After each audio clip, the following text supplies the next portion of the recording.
Parla Moca, belos! Segundo episódio do nosso podcast aqui, especial do bairro da Moca, com personalidades da Moca, com pessoas queridas, pessoas relevantes e importantes para o bairro, para o país, para a nação. E para a nação da Moca, para o nosso principado também. E hoje eu estou aqui com uma pessoa muito querida, um amigo muito querido, que eu vou dar o currículo para vocês. Prestem atenção no currículo. Valdir Pereira Ventura, profissional com formação em engenharia mecânica, administração de empresas, MBA em planejamento de projetos pela Universidade de Michigan, com mais de 32 anos na Ford Motor Company. Ele passou de trainee a diretor, gente. Olha a trajetória dele. É presidente do conselho e CEO do grupo São Cristóvão Saúde, que eu tenho muito orgulho de falar do São Cristóvão Saúde. Ricardo Bertanhão, meu companheiro, doutor José Carlos, que está aqui. Uma salva de palmas para o doutor Valdir Ventura, que não é médico, mas é quase. Sejam bem-vindos. Bem-vindo ao Parla Moca, meu querido. Muito obrigado. É um prazer estar aqui. Muito bom. Doutor José Carlos Ferrari Júnior, um experiente cirurgião oncológico e geral com mais de 15 anos em atuação de hospitais de grande porte. Atualmente é coordenador do Serviço de Cirurgia Geral e Oncológica, diretor médico hospitalar do Hospital São Cristóvão. Seja bem-vindo, doutor. Maravilha, muito obrigado, doutor. Viu? Muito obrigado, que muito bom feliz. Estar com o médico aqui. Tem aquela assim, vou aproveitar para tirar todas as dúvidas da vida, né? Perfeito. Com o médico. É muito bom ter vocês aqui. Obrigada participando do nosso Parla Moca. Valdir, como a Michele tinha ressaltado, a tua primeira história profissional foi na indústria automobilística. Foram 32 anos de trainee a diretor da linha veicular. Você imaginava, depois de décadas, passar de cuidar de motores para cuidar de vidas? Como é que foi essa preparação? Conta pra gente. Tá bom. Na realidade, eu comecei como estagiário no quarto ano de engenharia na Lorenzetti, né? Que é aqui da Moca, Olha, na né? Lorenzetti. Eu sou Lorenzo Lorenzetti. E depois aí eu participei de um programa que tinha de estágio na Ford. E era muito concorrido, né? Que todo mundo, naquela época, a automobilística estava em auge. Né? Uhum. E aí eu fui para lá, graças a Deus passei.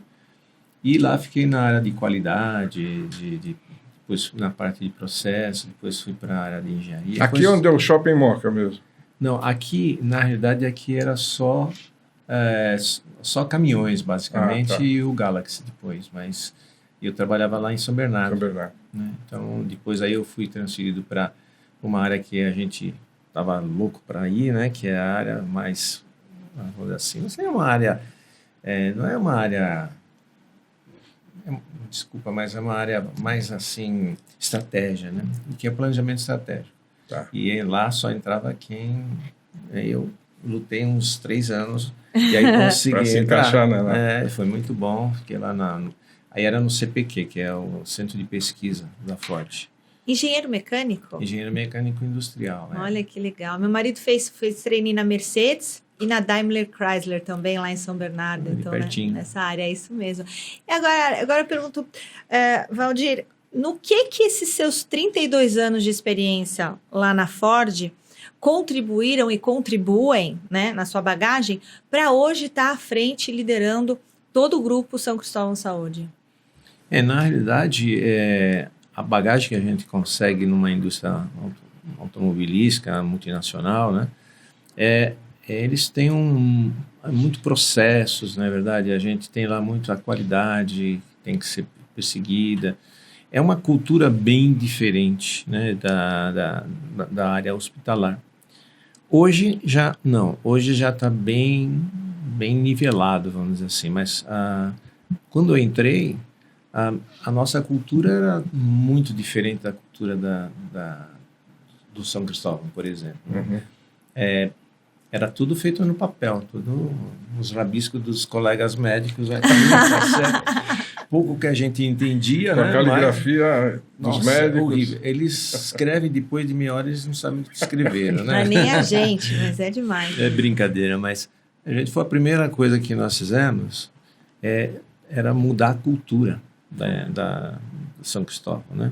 Isso demora, né? Muito. Aí, vamos dizer assim, eu tive felicidade de passar pela Ford, né? Onde foi uma mãe, um pai, foi tudo pra gente, né? Eles exigem tudo, mas também dão tudo, né? Impressionante. O aprendizado, capacitação das pessoas lá, eles dão muito valor a isso, né? E aí nós, chegando aqui, a gente já implementou algumas áreas para poder estar mudando a cultura, né? A primeira área que eu consegui implementar foi o planejamento estratégico, porque não tínhamos planejamento. Muito né? bom. A segunda área foi uma área de processos. O engenheiro gosta muito de processos, né? E não tinha processos, né, basicamente. Então a gente implementou uma área de processos.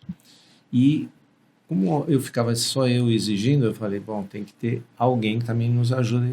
E qualidade, a gente está acostumado com ISO lá, né? Uhum. E aí a gente fundou um departamento de qualidade para buscar certificações. E essas certificações melhoram toda a parte assistencial, todos os nossos processos, elas vêm melhorando. Mas depende muito das pessoas também, né? Cultura.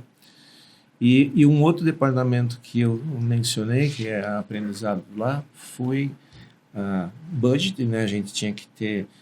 Tava lá na Ford, é muito forte essa parte de budget, né? Então a gente implementou todo o processo, vamos dizer assim, tudo de lá, vamos dizer assim, não inventei nada, né? Mas implementei lá um budget para ser seguido, implementei um departamento que me ajudou muito, de viabilidade técnica e econômica.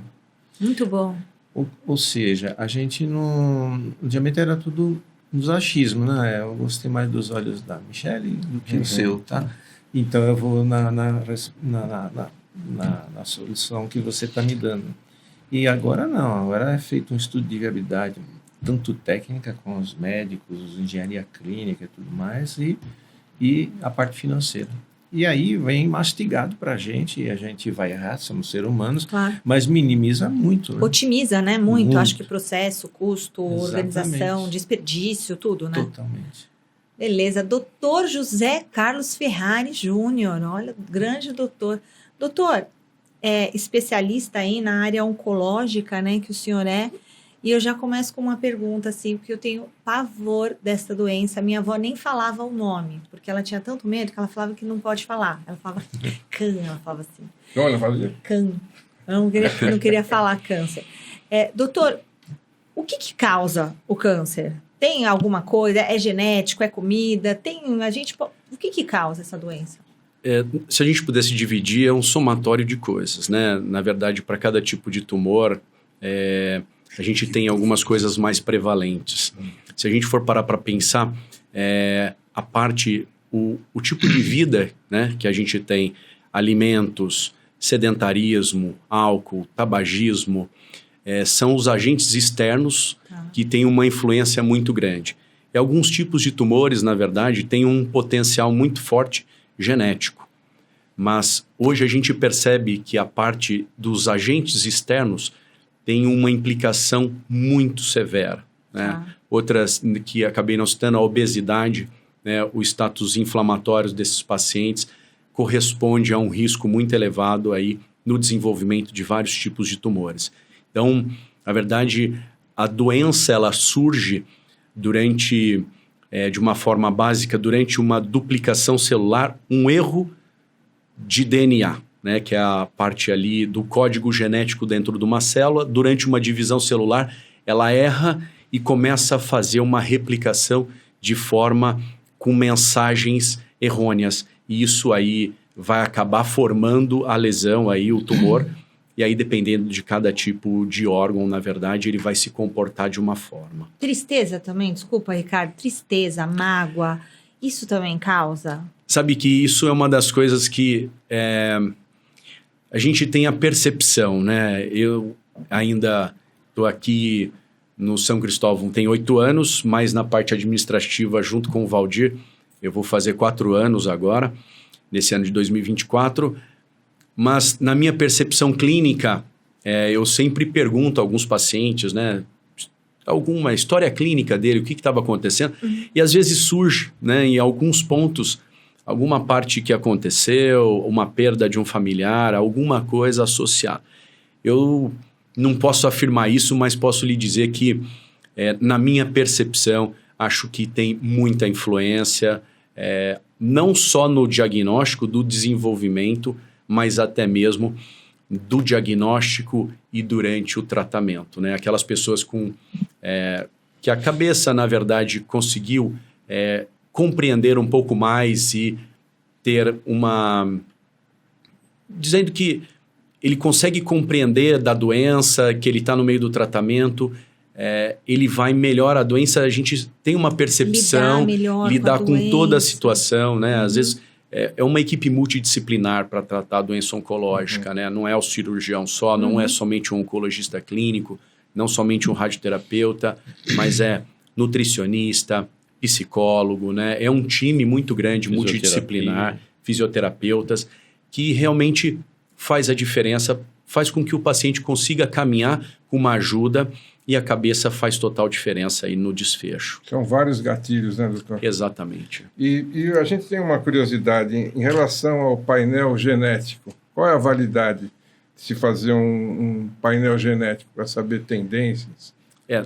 A gente tem hoje na área da oncologia, assim, né, os exames de oncogenética, só não colocar, porque senão todo mundo acha, vou sair fazendo teste genético, né? Eu acho que antes de qualquer teste genético, a gente tem que começar em ações básicas, na verdade, que é mudanças do hábito de vida, né, relacionado à suspensão do tabagismo, do sedentarismo, da obesidade, de todos esses fatores externos.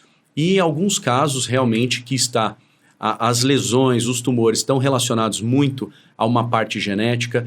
Então, alguns pacientes selecionados realmente têm um benefício muito grande e é de caráter obrigatório que se pesquise, na verdade, na parte da oncogenética, uma prevalência dele para não somente aquele tipo de tumor que ele apresenta ou apresentou na família, como diversos outros tipos de tumores que podem surgir ao longo da vida. Muito bom. Valdir, a empresa o São Cristóvão está com mais de 160 mil beneficiários, né? Mais de 160 mil vidas. Tem a parte de odonto também, que são quantas mil 24 pessoas? mil hoje. 24 mil pessoas. Como fazer para manter a excelência, né? Porque assim, eu vejo vocês crescendo bastante, eu vejo que vocês têm um cuidado muito grande com a saúde, mas também com a prevenção, que é isso que o doutor está falando. Então, vocês têm ali na Paz de Barros aquele centro que cuida da saúde, que cuida da qualidade de vida. Então, assim, é bastante coisa para lidar. Então, tem os treinamentos, como que você lida com tudo isso? Como que vocês fazem para manter essa excelência mesmo no dia a dia e no tratamento? Muito importante são, como a gente comentou, seria a qualidade, ou seja, certificações nos ajudam a seguir um protocolo, né?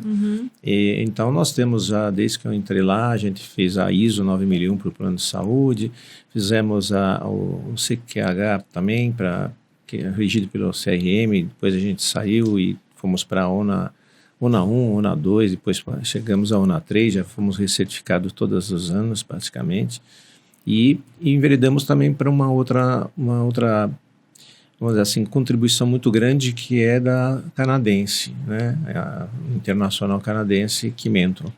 Isso tudo ajuda todo mundo a trabalhar para que a gente consiga manter as certificações. Entendi. E as certificações, eles vêm só o quê? A parte assistencial do desfecho da doença, como é que a gente acompanha e tudo mais. Por outro lado, conforme você está mencionando, né, lá atrás a gente falou, poxa, não vamos trabalhar só na doença, vamos trabalhar na prevenção, né? E quando necessário, a reabilitação. E aí nós construímos a unidade 1, que chama de CAIS, né, Centro de Atenção Integral à Saúde, e aí a gente foi até muito criticado no início, porque é um negócio tão grande aquilo lá. Nossa, é incrível lá. E nós estávamos atendendo 1.000 pessoas por dia, não estava dando mais conta. Aí nós fizemos a segunda unidade de prevenção e reabilitação. Olha. Essa unidade, vamos dizer assim, a gente inaugurou um prédio, né, foi locação.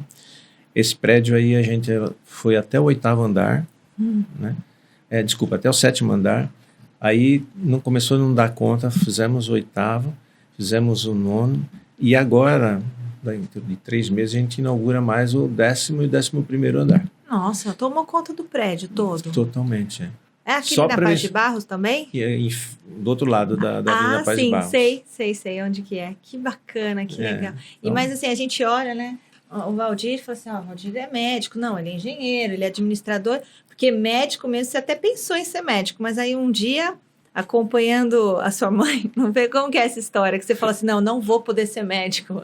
Não, vamos dizer assim, São Cristóvão tem muita história, por exemplo, minha família também, né? Sim. Meu avô, depois o meu pai construiu lá um hospital. E a gente tinha tudo para seguir a medicina. E é uma Sim. coisa maravilhosa. Eu adoro, É acho lindo. lindo. Só que eu não podia ver muito sangue, sabe? Então, um dia eu falei, eu estava no segundo ano científico, nem sei se vocês sabem o que significa científico.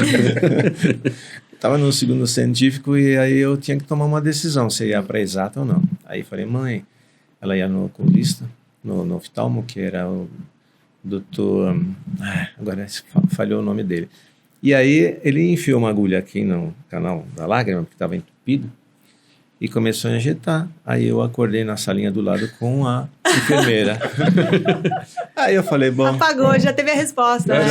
Já decidi, vamos para engenharia. Já decidiu tudo, nossa senhora. E o São Cristóvão começou com seu avô, era uma associação para motoristas de praça, não foi isso? Isso, não, meu avô veio depois, né? Seu avô veio depois. Então, primeiro teve... Chauffeurs.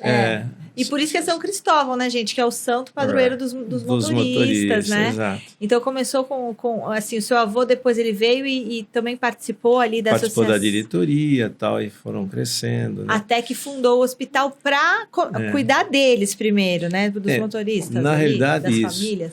Na realidade, o São Cristóvão era ali na Rua do Carmo, né, no centro da cidade, né? Tinha um médico, tinha um dentista e tinha um advogado. Olha! Esse advogado tinha muito problemas dos bondes com os taxistas, então eles fundaram essa entidade. E era uma fundação, né? E agora nós passamos por uma associação. E aí um dia lá na diretoria eles falaram, precisamos crescer, né? Mas precisamos fazer um hospital. Né? E aí, como meu pai e meu avô moravam na Moca, aí falaram, Américo, vê se você consegue ver algum local para fazer o hospital lá, né? E aí eles procuraram e acharam esse ponto aí, que era tudo mato, né? E compraram, mas foi muito difícil, porque é uma beneficente, né? E aí eles criaram aquele famoso plano, que é um plano que não dá... Você paga muito caro no início e depois você fica sem pagar as mensalidades, né? Um plano... Tipo um remido, assim? Um remido, basicamente. Vitalício, né? Vitalício. Mas e com esse dinheiro que eles conseguiram ir construindo o hospital. Como é difícil, né? E tem uma bem ligação difícil. histórica com a Antártica também, não tem, Valdir?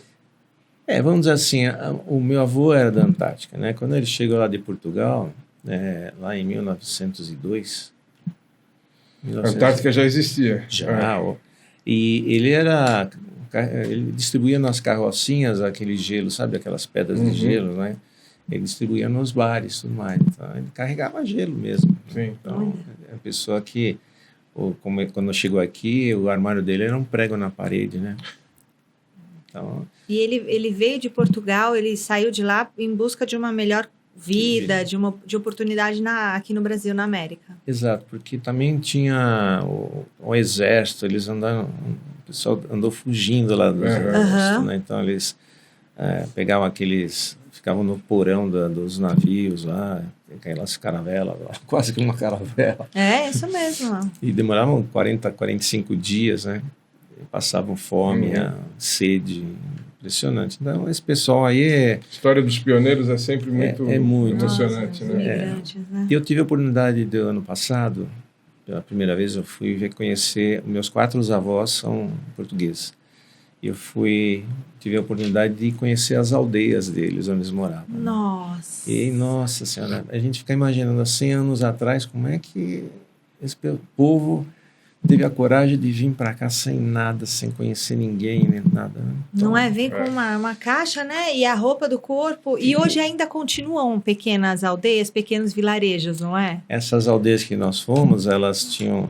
Uma tinha 800 habitantes, outra tinha 350, é tudo assim. Imagina na época, né? E aquelas casas de pedra e tal, né? Que a gente sempre ouviu falar, mas fui lá contar. É muito trabalho e muito sonho, né? Muita determinação. Nossa. E aí, 110, cento e tantos anos depois, a gente tem um hospital, maternidade, né? Imagina o orgulho, né? Que os seus antepassados, seu avô, sentindo de você e de tudo que eles plantaram ali, que hoje existe, né? Isso é muito bonito.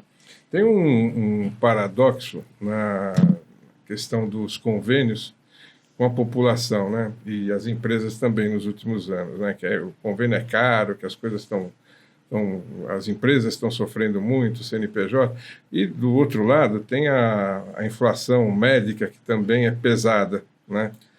No meio disso tudo tem uma percepção que a gente percebe claramente de que o plano, as condições do plano do São Cristóvão Saúde, elas são muito acessíveis, né? Como é que você equaciona isso? Como é que vocês conseguem oferecer um plano de saúde com valor acessível? Porque a população tem essa percepção, né? De São Cristóvão, acho que até isso se refletiu nos últimos tempos aí, né, Valdir? Hoje em dia, os planos de saúde, eles realmente estão sofrendo bastante pela sinistralidade muito grande de todos, não tem exceção. A única coisa que a gente tem é que trabalhar muito forte, né, vamos dizer assim, nos processos e reduzir o desperdício, conforme você falou, né, Michele? O desperdício a unha cresce todo dia, tá certo? O desperdício é a mesma coisa, né? Então a gente tem um estudo que a gente faz de viabilidade, né, de cada produto. A gente cria os produtos e analisa toda a parte do custo variável, custo fixo e tudo mais. Tem o atuário que nos ajuda, baseado nas empresas que a gente contrata para atender os beneficiários do São Cristóvão, né, quer seja hospitais, laboratórios, ambulatórios.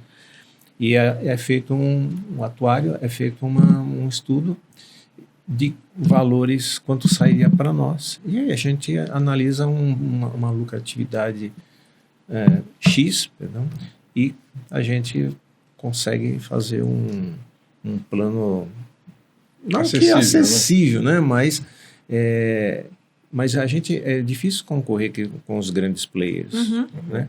Porque os grandes players, eles têm lá milhões de vidas, né? Você imagina o poder de barganha na volumetria de compra de pirona, vamos dizer assim. Para nós, estou chutando aqui um valor só simbólico, R$10, para eles sai 5, e olha lá, né? Porque a volumetria é muito diferente. Né?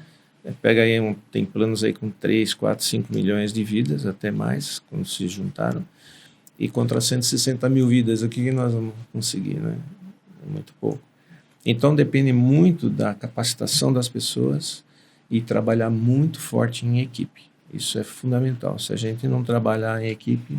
Né? Essa é a diferença, né? Sem dúvida. Mas a gente, embora vamos ter um plano um pouquinho mais acessível, se vocês observarem as nossas novas unidades, são unidades de primeira, realmente, né? E a gente preserva isso, porque nós, desde o início que tivemos aqui, a gente quis sempre mudar a imagem do São Cristóvão para uma entidade mais para frente, uma entidade mais evoluída. Tanto é que a gente investe pesadamente, estamos investindo, né, em tecnologia de informação. O trabalho junto aos médicos com a gente lá é diário, né? Exato. E tivemos muita sorte de ter bons parceiros, né, que a gente tem tido lá, né, o Dr. Ferrari é um deles, mas a gente não é nada, né, sem essas parcerias. Trabalho de equipe. Doutor, agora eu pergunto uma coisa. Quando às vezes eu, no trabalho, né, ou no nosso dia a dia, eu tenho que lidar com alguma pessoa que tem algum problema, com alguma tristeza, alguma questão particular ali,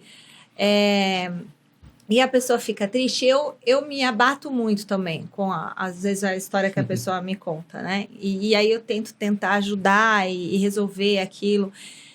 Como que os médicos, né? O senhor trabalhando nessa área de oncologia que afeta não só uma pessoa, mas às vezes a família toda da pessoa, como que os médicos têm que lidar para conseguir manter a própria saúde mental deles? Porque não é fácil. Lidar mesmo com tristeza. É diferente de um médico de uma pediatria ou do médico que está ali na maternidade, que trouxe o bebê e aí lida com alegria. Na área da oncologia tem uma tristeza e é tão importante, né? Vocês são tão fundamentais, mas ao mesmo tempo eu imagino que seja muito difícil. Como é que faz para lidar com isso? Tem que, não sei, imaginar que é outra pessoa, tem que... Como que é isso? Eu acho que são alguns pontos. Na verdade, a gente precisa diferenciar. Primeiro, com o nosso paciente, a gente tem que abraçar o paciente, tem que abraçar a família. São situações difíceis, né? Às vezes são situações dramáticas. E eu sempre brinco que se o colega médico ele não enxergar que ali na frente dele, ou é o pai dele, ou a mãe dele, é um mantra que eu faço da minha vida, do acolhimento com o paciente, a gente tem que ter essa percepção.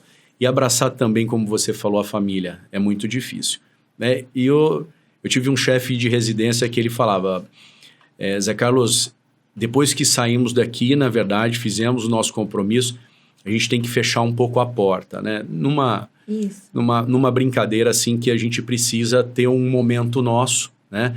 Para digerir tudo aquilo também e não levar tudo isso sempre, todos os dias, se blindar um pouco, Nossa, né? Isso é difícil. É difícil. Aí eu acho que para cada colega médico talvez tenha uma saída.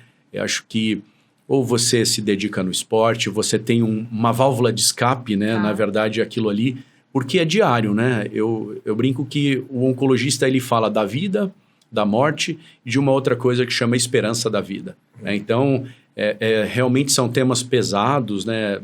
Quatro paredes fechadas, conversando com a família, às vezes o paciente tendo que compreender que ali pode ter uma brevidade da única coisa que é nossa, na verdade, que é a vida. Então, são situações que precisamos de auxílio, às vezes, né? Com o beneficiário, com os pacientes e com a família, uma ajuda multidisciplinar, mas o médico ele também tem que compreender, blindar um pouco e tem que ter algumas válvulas de escape, porque para digerir tudo isso não é nada fácil. Você trabalha várias horas por dia ali no hospital e lida com tanta gente e ainda tem a sua família, né? Esposa, filhinha e tal. Como que você divide as horas do seu dia? Porque eu também vou perguntar isso pro Valdir, porque o Valdir é workaholic, né? Ele acorda assim. O dia deles tem mais tempo, não tem? 36 horas. Eu acho que o dia de vocês tem mais tempo. Como que você tenta se organizar assim para também dar atenção para sua família? É uma conta bem justa, na verdade, né? Não vai pôr a culpa em mim. Não, jamais. Na verdade, o Valdir é exatamente isso. O Valdir é 100% o tempo todo trabalho. Isso é uma coisa que ele leva, né? Uma coisa culturada da instituição, realmente. Se a gente precisar, no sábado, domingo, tá todo mundo presente, né? E a gente precisa fazer realmente acontecer. Somos os gestores que ele tem aí de confiança que ele precisa, então a gente sempre tá. Mas, realmente, assim, eu divido a minha parte, né? Eu, quando vim por uma parte administrativa, um dos combinados com o Valdir é de que eu não sairia da assistência, que é uma das coisas que me fez tudo na vida e é o que eu gosto muito de fazer. Né?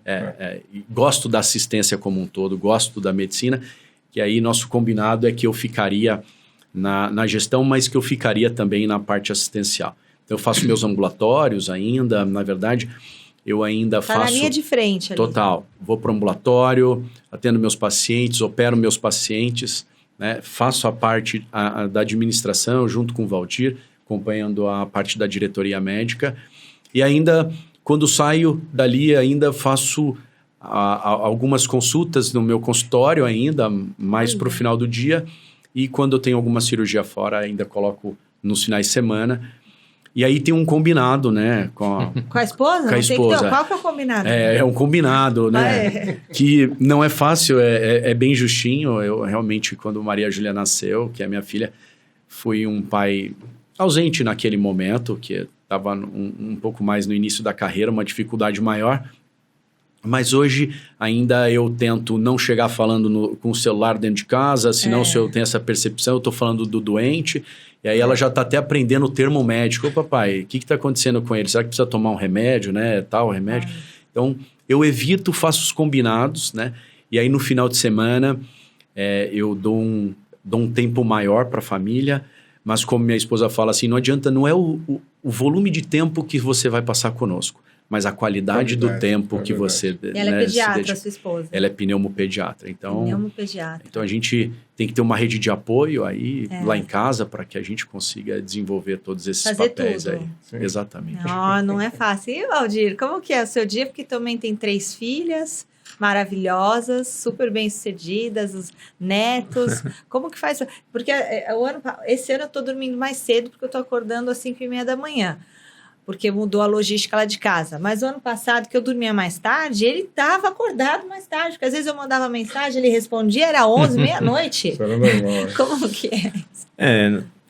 Vamos dizer assim, eu me dedico realmente ao São Cristóvão agora, né? E todo fim de semana a gente está com as minhas filhas e os meus netos, sempre, né?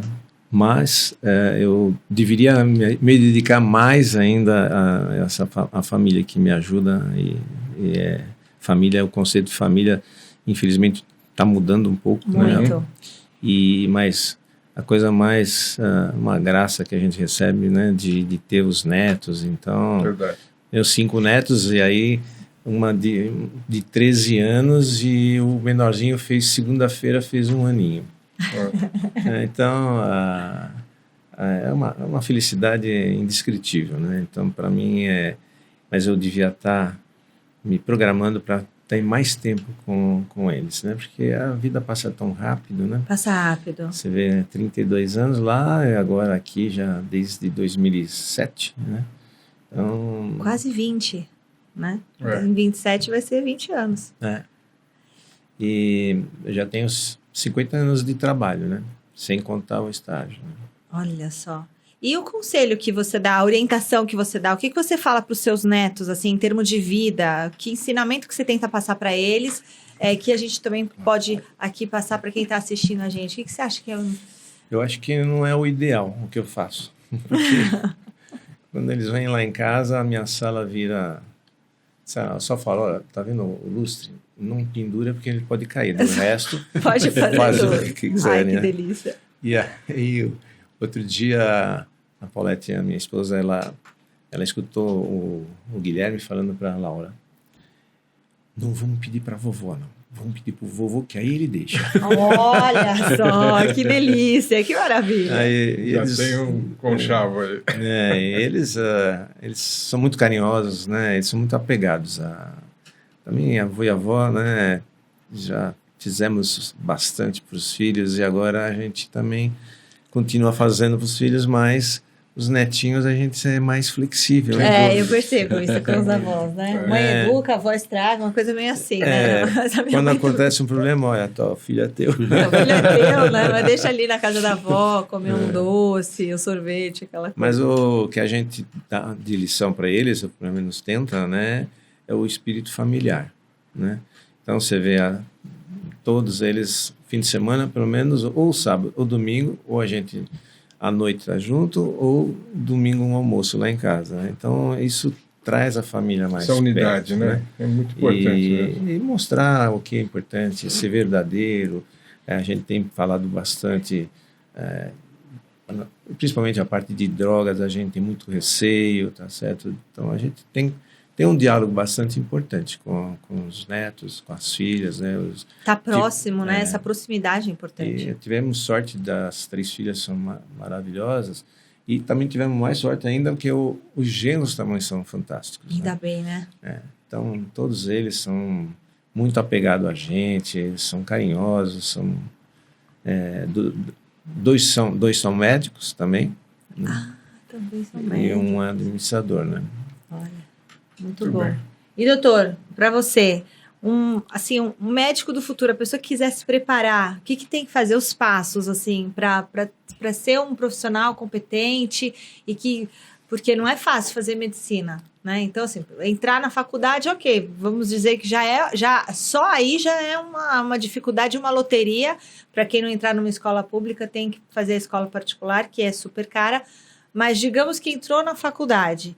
E aí, como que você vai fazer a sua carreira para ser um médico e chegar a ser um médico de sucesso? Eu acho que hoje tem mudado muito a medicina, várias profissões têm mudado, a medicina tem mudado de uma forma muito drástica, uma abertura insana de universidades de medicina, eu acho que com controle muito pouco, profissionais, não vou usar essa palavra, profissionais ruins, mas talvez pouco treinados, né? Hoje a gente vê sobrando vaga em algumas áreas de residência médica. Hoje o aluno termina a faculdade de medicina e ele quer uma coisa muito mais breve, um retorno rápido, pensando talvez num retorno financeiro. Eu brinco hoje, a gente tem residência médica lá de cirurgia, eu brinco com os residentes no sentido assim, que para fazer medicina, você precisa gostar de ser humano. Esse é o primeiro ponto, né? E aí você precisa se dedicar. É uma profissão árdua, né? Não é fácil. Não é fácil, né? São várias noites sem dormir, é um estudo, é competitivo, são vários anos de residência, né? As residências são longas para uma especialização, então precisa gostar, né? Brinco de ser humano, para fazer o vestibular, para gostar realmente da área médica. Toda a outra parte, lógico que o médico também precisa, né? Da parte financeira, mas essas coisas elas vão com o passar do tempo. São né? Consequências de um bom trabalho, né? Então precisa gostar, entrar na universidade, seja ela pública ou privada, precisa se dedicar, precisa estudar, né? Precisa estar ali junto do doente, vendo o paciente. Eu só acredito, né? Eu brinco sempre que eu só acredito em médico que vê paciente. Então, realmente que vai criando experiência e estudando. Não tem outra forma. Dentro da medicina, alguns estudantes, eles desejam uma fórmula mágica, né? Não existe isso, na verdade. Doutor, a gente preparou umas perguntinhas que a ideia é que a gente esclareça se é mito ou se é verdade, em relação ao nosso contato aqui sobre a questão do câncer, né? Isso. Existem alimentos que são milagrosos, que podem curar o câncer? Olha, nós entramos numa área aí difícil, na verdade, né? Tem um monte de coisa, tem... Que a gente vê isso na internet direto, né? Eu linkaria de outra forma, na verdade. Eu acho que uma boa alimentação, né? Com alimentos regrados, uma reeducação alimentar, isso sim é uma forma de prevenção. Agora... Eu não consigo afirmar isso, na verdade, depois que não tem estudo, depois que está instalada a doença, de que alguns alimentos venham a buscar a cura, na verdade, né? Isso não é o que está hoje nos papers, na verdade, na literatura. Mas eu posso lhe dizer e afirmar que alguns alimentos, na verdade, uma boa alimentação e uma reeducação alimentar, né? Saindo do sedentarismo, a atividade física hoje, que é muito importante, a gente percebe hoje alguns estudos de alguns tipos de tumores dos pacientes que têm melhor prognóstico, aqueles pacientes que realmente têm uma capacidade física, então realmente mudar o hábito de vida. Então, quando eu falo isso, eu falo do hábito alimentar também. E aí sim, na verdade, nós estamos falando de prevenção. Que era o outro mito ou verdade que a gente ia lhe perguntar, se a atividade física previne o câncer, independente da perda de peso. Na verdade, a atividade física, ela previne a primeira maior doença, né? Que é cardiovascular, cerebrovascular, né? Infarto agudo do miocárdio, acidente vascular cerebral. E a doença oncológica, ela entra também nisso, né? Nós precisamos sair, né? Todos nós, do sedentarismo, né? A obesidade, mesmo que a gente não perca o peso, mas a atividade física nos ajuda, na verdade, a manter, né? Brinco do coração batendo, aí as coisas vão funcionando da melhor forma. Tem uma também polêmica aqui. diz que grande parte dos refrigerantes possui um corante que possivelmente favorece a formação de câncer. Isso é mito ou é verdade?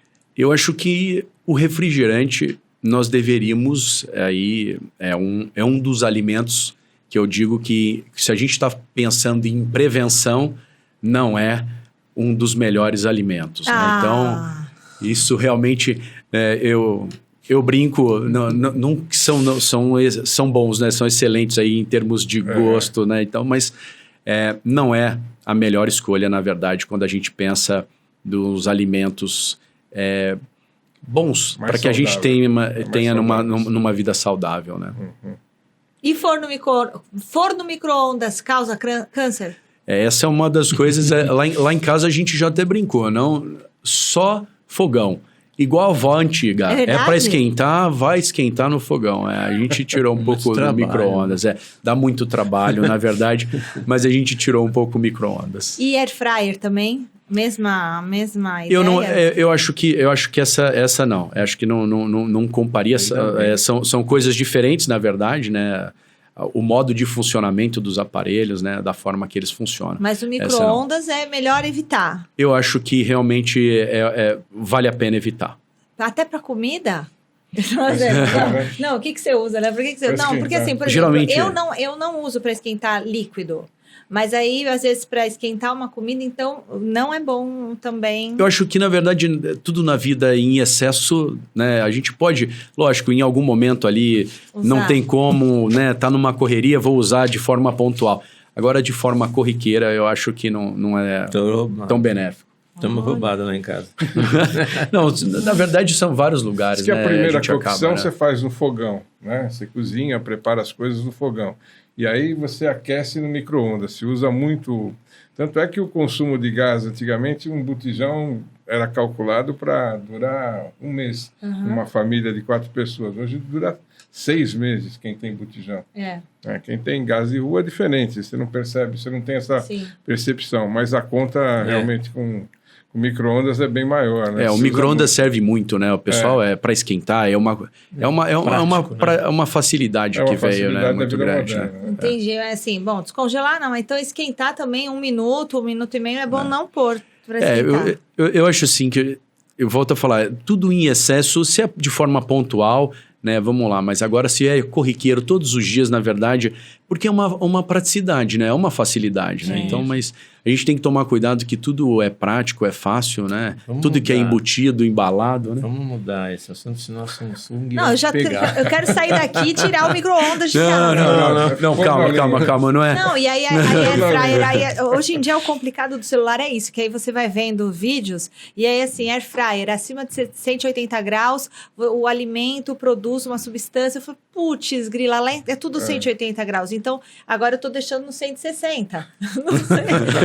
Vai fazer qualquer coisa, né? Não pode. Então, assim, é difícil, a gente vai vendo. É muita informação e a gente fica muito refém disso. Eu vou ficando angustiada. E aquilo, né? Comida de verdade, que a gente sabe que é o importante e tudo mais. Pizza é comida de verdade? Né? É boa, né? Pizza é boa, a massa, o queijo. Como bom italiano, mesmo para diabético. Eu acho que nada em excesso, né? No meio termo aí, todo mundo, né? Maravilhoso. Ele me controla, que você não imagina. Ô, doutor, assim, a gente fica preocupada, né, com a saúde. Que exames que, então, e com que periodicidade a gente tem que fazer para acompanhar e ver se está tudo bem com a saúde? Então, é exame de sangue, ou tem que fazer ultrassom, tem que fazer que tipo de exame? O check-up. Mas esse check-up é o quê, né? O que consiste o check-up que a gente tem que fazer para acompanhar? E qual a periodicidade disso? Quando a gente fala, na verdade, da doença maligna, né? A gente tem algumas incidências que a gente consegue, com alguns exames, que a gente faz uma boa prevenção, né? São eles o câncer de mama, né? A parte do câncer de mama, hoje mamografia e ultrassom, realmente você previne. O acompanhamento com o urologista, dosagem do PSA no homem, e não substituindo, combinado com toque. Realmente essa é uma forma de prevenção. Uma outra forma de prevenção para os tumores do tubo digestivo, endoscopia digestiva alta, colonoscopia. Mas se tem umidade para fazer, todo mundo tem que fazer ou só se estiver sentindo alguma coisa, por exemplo? Eu nunca fiz uma endoscopia. Então, aí, se eu fizer, já é bom fazer uma endoscopia? Então, na verdade, hoje fica, né, um boom gigantesco, na verdade, de exames. E aí, quando você vai comparar, aí 90% são exames normais, né? Então, eu acho que hoje o médico perdeu um pouco do critério pedir, na verdade, a solicitação do exame. Solicita-se exame e a maior parte é normal. Eu acho que a gente tem que ter uma racionalidade do que vai pedir, da forma que vai pedir. Entender o paciente, conversar, é o exame clínico, né? Uhum. Então, a história clínica do paciente, a anamnese, examiná-lo, ter a hipótese diagnóstica e entender o que nós vamos, né, realmente solicitar, né? Tá. E aí, diferente para alguns pacientes, na verdade, de familiares que têm uma incidência maior da parte oncológica, aí sim, a depender do tipo oncológico que a família apresentou, tem um risco maior de câncer coloretal. Então, a prevenção, na verdade, da colonoscopia vai ser de 1 ano, para dependendo de uma população normal que fez. A sociedade valida hoje de 5, tem sociedade que valida de 3 anos, que você pode fazer esse segmento, esse acompanhamento. Então, vai depender da história. Eu acho que hoje a gente fala tudo como check-up, como se tudo fosse descobrir, né? Hoje tem um volume de solicitação de exames, na verdade, de dosagem de marcadores tumorais, que eles nunca foram, na verdade, solicitados nesse momento. Eles são solicitados na hora do diagnóstico, né? Hoje a gente vê um volume muito grande, e aí, porque eles podem variar, na verdade, esses níveis, né, de dosagens em cada ser humano, e aí a gente cria um problema severo, que o paciente ele realmente acredita que ele possa estar com alguma doença maligna, porque começou a pedir muito exame sem uma racionalidade, né? A gente precisa conversar com o paciente. Isso que é o desperdício. É isso. Conversar com o doente, né? É a anamnese, o que né? você está sentindo? Como Exato, você tá, examinar o paciente, entender a história patológica pregressa dele, se ele tem antecedentes pessoais, se a família, como é, né? E aí sim a gente vai direcionando os exames, né? Também. Claro. O hormônio no doente, tá certo? Hoje eu ficar lá no computador, tá certo? Às vezes não faz nem contato visual, né? Você sabe que nós temos um percentual quase de 30%, é pedido o exame, e as pessoas nem vêm buscar. Não, busca o exame? 30%. Acredita? Fez o exame, né? Aí é o máximo do desperdício, porque ela nem foi buscar, nem voltou no médico. Isso é exatamente isso que estou falando, né? Nós estamos perdendo dentro da área médica, é isso, né? É o médico, na verdade, que realmente está ali, gosta de estar clinicando, conversar com o paciente, examinar, pôr a mão no doente, como o Valdir está falando, né? Tem que examinar, né? Você tem que entender, coletar a história, examinar o doente. Você vai fazer hipótese diagnóstica e aí você vai ter um raciocínio clínico para onde seguir, né? Então, eu acho que hoje o médico mais jovem, ele acha que de uma forma muito brutal no volume de exame, e aí, às vezes, ele tem um monte de imagem e ele não consegue interpretar tudo aquilo, né? E aí fica uma coisa, um desperdício, né? Eu acho que realmente o correto é para aquele paciente que precisa, você tem que solicitar tudo, né? Não tem... isso é uma das coisas que o Valdir sempre pede a nós lá da parte da diretoria médica. Doutor, realmente precisa, nós vamos investir em tudo, né? Bom o paciente, senso, né? lógico, exatamente isso. Nada mais e nada menos, né? O que realmente é necessário, isso que é importante. Porque Agora, a sinistralidade aumenta. Não adianta você privilegiar a assistencial, que eu sempre falo lá, e esquecer a financeira. Sim. E também não adianta privilegiar a financeira e esquecer a assistencial. Esse balanço faz com que uma entidade possa continuar sustentável. Se desbalancear, quebra. Não dá certo em alguma ponta, né? Dr. Ferrari ressaltou a importância da atividade física, né? Acho que isso, estrategicamente, também a gente vê isso pelos patrocínios do Grupo São Cristóvão, que patrocinou esportes diversos, né? Vôlei, futebol. Tempos, tal. Atualmente patrocina as meninas lá do Osasco São Cristóvão. Exato. Você acompanha, você tem oportunidade de acompanhar os jogos? Todos. Todos?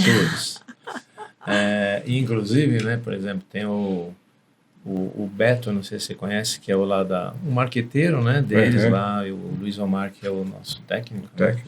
E a nossa jogadora, a Camila Bright, né? Então a gente, conforme eu estou assistindo, já vou falando 1-0, 1-1, 2-1, né? Vai firme, não, sabe? A gente tem uma interação direta. Tem uma interação bacana. Sexta-feira agora, acho que nós temos agora contra o São Caetano, onde a gente patrocinou lá atrás. Lá atrás, é verdade. Caetano, onde começou essa aproximação do vôlei, né? Isso. É porque eu vejo o seguinte, saúde está muito relacionado a esporte também, conforme o doutor Ferrari mencionou. E outra coisa também que é importante para nós é cultura. Né? Então, por isso que a gente fez um IEP, né, o Instituto de Ensino e Pesquisa, Dona Sica, e lá hoje nós temos residência da cirurgia geral, né? Temos da mastologia, temos a residência também da cirurgia plástica, e agora a gente aprovou, junto ao MEC, mais 2 residências, de pediatria. Olha. E uma também de anestesistas. Muito bom, hein? Então a gente está sempre, por exemplo, hoje a gente chegou lá, hoje cedo, lá no hospital, lá no IEP, cheio de gente, todo dia tem alguma coisa para ser mostrado para o nosso público em geral, né? Vamos dizer assim. Também tem aquelas outras palestras que são mais específicas para os médicos ou para a enfermeira. Então, a capacitação lá é fundamental, é isso que a gente precisa mesmo. E nossos residentes já, né, Valdir? Está aprovado da anestesia e da pediatria. Inclusive, já temos, né, esse ano foi aprovado, nós já temos residentes lá, tanto dessas 2 cadeiras, da anestesiologia e da pediatria, que eram as residências mais recentes, mas já temos residentes lá hoje. Agora a gente tem R1, R2, R3, né? São 3 anos de residência, não? Depende da área. Da área. Mas hoje não tem mais de 2 anos. Hoje a cirurgia geral também passou para 3 anos, a pediatria são 3 anos. A mastologia também. A anestesia são 3 anos e a plástica tem como pré-requisito cirurgia geral para depois entrar na segunda residência, que é da plástica, que são 3 anos também. A mesma coisa, a masto, você tem que fazer primeiro ginecologia obstetrícia ou cirurgia geral para depois ir para masto. E assim por diante. Então você tem uma gama de mais de 20 pessoas que a gente tem que custear, mas para nós é importante isso. E falando na capacitação, né, a gente tem uma Santa Casa, como foi mencionado, né, lá em Francisco Morato, né, que nós vamos passar o CNPJ ainda esse semestre para São Cristóvão, que assumimos toda a Santa Casa lá. Olha. E estamos fazendo um estudo, não sei se vai dar certo, né? Torcer para que dá. Estamos fazendo um estudo de implementar uma faculdade de medicina em Francisco Morato. Uma boa novidade essa. Se der certo, né? Estamos estudando, estamos fazendo estudo de viabilidade e tal. Nossa, isso é muito importante, né? Porque aí já é aquilo, você tem a empresa e você já tem ali a formação. Exatamente. E vocês vão estar formando né? mão de obra de qualidade, sabe? E isso é muito importante, né? Já para pegar isso. E as ações sociais, como a Santa Casa de Francisco Morato, as principais ações sociais, as principais iniciativas do Grupo São Cristóvão, que você, Valdir, gostaria de ressaltar, que ajudaram e ajudam aí na comunidade? A gente tem um departamento lá que é da assistente social, né? Inclusive dentro dela tem uma freira, né? Vamos dizer assim. E toda pessoa que não tem o poder aquisitivo para poder estar se cuidando, vamos dizer assim, é passado por uma triagem nessa área, tal, e nós oferecemos a essas pessoas, aí eu reloquei um budget para isso, e a gente faz as cirurgias, ambulatórios, o segmento e tudo mais. Então a gente já faz isso já há muitos anos, né? Porque o meu pai que implementou isso, a gente está dando continuidade. Nossa. Então essa é uma coisa importante. Para a comunidade também, a gente ajuda, como você falou, também tem vários eventos, às vezes, na Moca, né? Uhum. E a gente sempre procura ajudar. A gente sempre vê São Cristóvão, todo que é evento para a comunidade aqui da Moca, da região Zona Leste, né? E temos aí lá na Santa Casa, a gente pegou, ela estava praticamente ia fechar, ela estava fazendo cerca de 3 a 4 partos só, e estava para fechar. Nós assumimos, hoje a gente faz 90, 95 partos mês, né? Tudo pelo SUS, né? Então, a gente atende lá, é só SUS. E uma região periférica da cidade, né? Muito necessitada. E aí a gente está querendo evoluir mais ali. Eu acho que tem vários ao redor, tem muita coisa que a gente podia estar aproveitando, né? Então, esse ano aqui a gente pretende, não tem um UTI lá hoje, né? Nós tínhamos 15 leitos, hoje nós estamos com 90 leitos. Olha. E pretendemos fazer esse ano aqui uma UTI lá para a gente poder manter aqueles pacientes mais críticos ao invés de mandar para outros municípios. Muito bem. Para encerrar aqui o nosso Parlamoca, quer fazer mais alguma consideração? Eu queria saber se o Dr. Ferrari já foi picado pelo vírus da Moca, mora na Moca? Não, hoje ainda não moro na Moca. Tem 8 anos que eu já venho para Moca. Eu hoje resido ali em Perdizes, venho todos os dias para Moca, mas não é na Moca, é no Principado da Moca, certo? Exatamente. Porque o Valdir mora aqui no Principado da Moca, bem no Principado da Moca. Nasci aqui. Nasceu Paz de Barros. Olha que maravilha. Maternidade de Santa Terezinha, que já não existe mais hoje. Em frente à padaria Monte Líbano? Monte Líbano.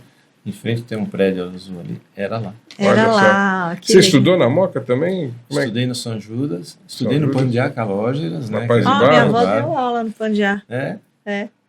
Pandiá Calógeras e na São Judas. Aí eu fui para João Clark, no colégio. São Judas. E aí depois eu fui para a faculdade, né? Fora da Moca. Sim. Muito bom. Uma última mensagem, Dr. Ferrari, para deixar aqui, para que você gostaria de falar, uma mensagem, um pensamento, uma dica para quem está assistindo aqui o Parlamoca. Queria deixar, na verdade, que a prevenção ainda, com certeza, é o maior benefício que nós conseguimos colocar na nossa vida em termos, quando pensamos não só na doença oncológica, mas do ponto de vista de todas as outras patologias, suspensão do tabagismo, suspensão do sedentarismo, uma reeducação alimentar, atividade física e abstinência do álcool. Eu acho que realmente isso são uma das melhores fontes de preservação das nossas vidas. Está muito longe ainda a cura do câncer? Na verdade, avançou demais, né? A gente tem muito, na verdade, tem muito paciente curado, né? E a cada dia mais, hoje, a evolução da oncologia clínica com novos medicamentos, então tem uma evolução muito grande. A gente está caminhando, e não que a gente não cura, tem vários, né, pacientes que são curados, na verdade, né? Hoje é sempre um grande mito, como você começou aqui, né? Não falava nem a palavra câncer, na verdade. Hoje a gente tem tratamento e a gente tem cura, né? Então a gente tem que nos prevenir, fazer diagnósticos precoces para que a gente tenha um melhor prognóstico nesse cuidado. Valdir, a sua mensagem, seu pensamento, seu recado. Bom, primeiramente queria parabenizar vocês, o Parlamoca, né? Na verdade, e Orra Moca, né? Orra meu. Estou vendo ali a frase Orra meu. Frase síntese do moquense. É uma atitude muito bacana, uma coisa que realmente vocês procuram trazer o quê? Pessoas, né, que pudessem agregar informações, a cultura para a Moca, né? E não só Moca, né? Para quem puder querer assistir acessar, né? O podcast. Mas parabenizar vocês e eu também sou assim como o Dr. Ferrari mencionou, né? É a prevenção, né? Prevenção é tudo mesmo. Por isso que a gente tem 2 unidades de prevenção e reabilitação, né?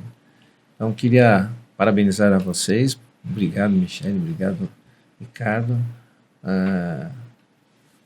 O meu amigo aqui que está Wagner atrás, o Wagner. E a todos vocês aqui, muito obrigado. E continuem firmes nessa batuta aí que vocês estão fazendo. Obrigada, querido Valdir. Obrigada, doutor Ferrari. Valeu, agradeço. Ricardo. Valeu. A gente precisa sempre agradecer nossos patrocinadores e apoiadores, né? Isso. E o Parlamoca conta com o patrocínio do São Cristóvão desde sempre, É. né? Você foi um dos primeiros foi o primeiro, na verdade, que acreditou no nosso projeto, né? E a gente agradece muito esse incentivo, porque a gente levou uma ideia, né? Você acreditou na ideia e a ideia está acontecendo aqui na prática, né? E a gente está muito, muito feliz com isso. Muito obrigado. Aproveitar essa oportunidade. Com né? certeza. E também agradecer os nossos apoiadores, né? Que é a Casa da Arte, a Project Elétrica, a Neon Arte, o Grupo Artesana, Futura Tintas, a La Fábrica, a Calmo Story e o Alexandre Morgado Arquitetura também, que fez os nossos projetos aqui. E tem uma novidade também, até a Michelle vai saber de primeira mão aqui também. Eu sou pega de surpresa aqui. Normalmente, a gente brinca que na Moca tudo termina em pizza, né? Aqui precisava terminar com as melhores opções. Né? Então, a partir de agora, a gente conta com o patrocínio também do rodízio número 1 da Moca. Mentira que é esse aqui, ó. É sério? Pizzaria Sacada, é isso? Sacada agora, e até a gente tem uma promoção, Michele, que é a seguinte.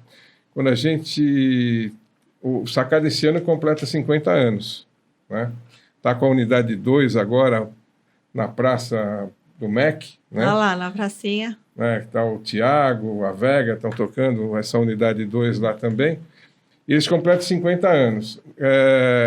Primeiro que entrar no nosso Instagram e disser qual é o mês que realmente a Sacada completa 50 anos, o Leandro já nos ofereceu um jantar para quem acertar o mês. Para quem colocar onde? No Instagram do Parlamoca. Parlamoca. Então, bora lá. Vai ter um... E tem pizza aí dentro ou é só não, papelão? Essa hoje não. Brincadeira, hoje hein? É porque tem uma outra novidade. Tá chegando cheirando, né? Não, tá chegando a caixa dos 50. Entendi. Então é isso.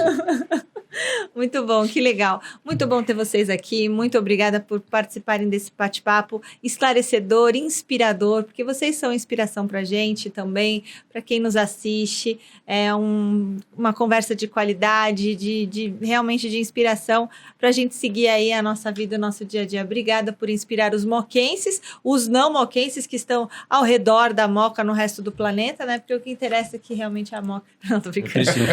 Um abraço para todo mundo que nos assiste. Um beijo carinhoso. Obrigada, Ricardo. Tchau, Belo. Obrigada, Valdir. Obrigada, Obrigado. Tchau, Belo. Muito bom. Obrigado. Cadê a pizza? Você tá de brincadeira que você tá limpando uma caixa.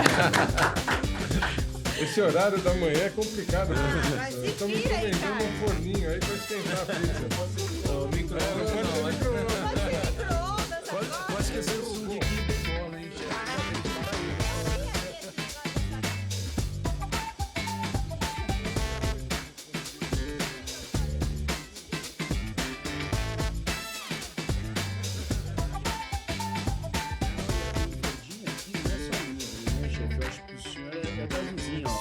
Pizza doce, Pizza doce.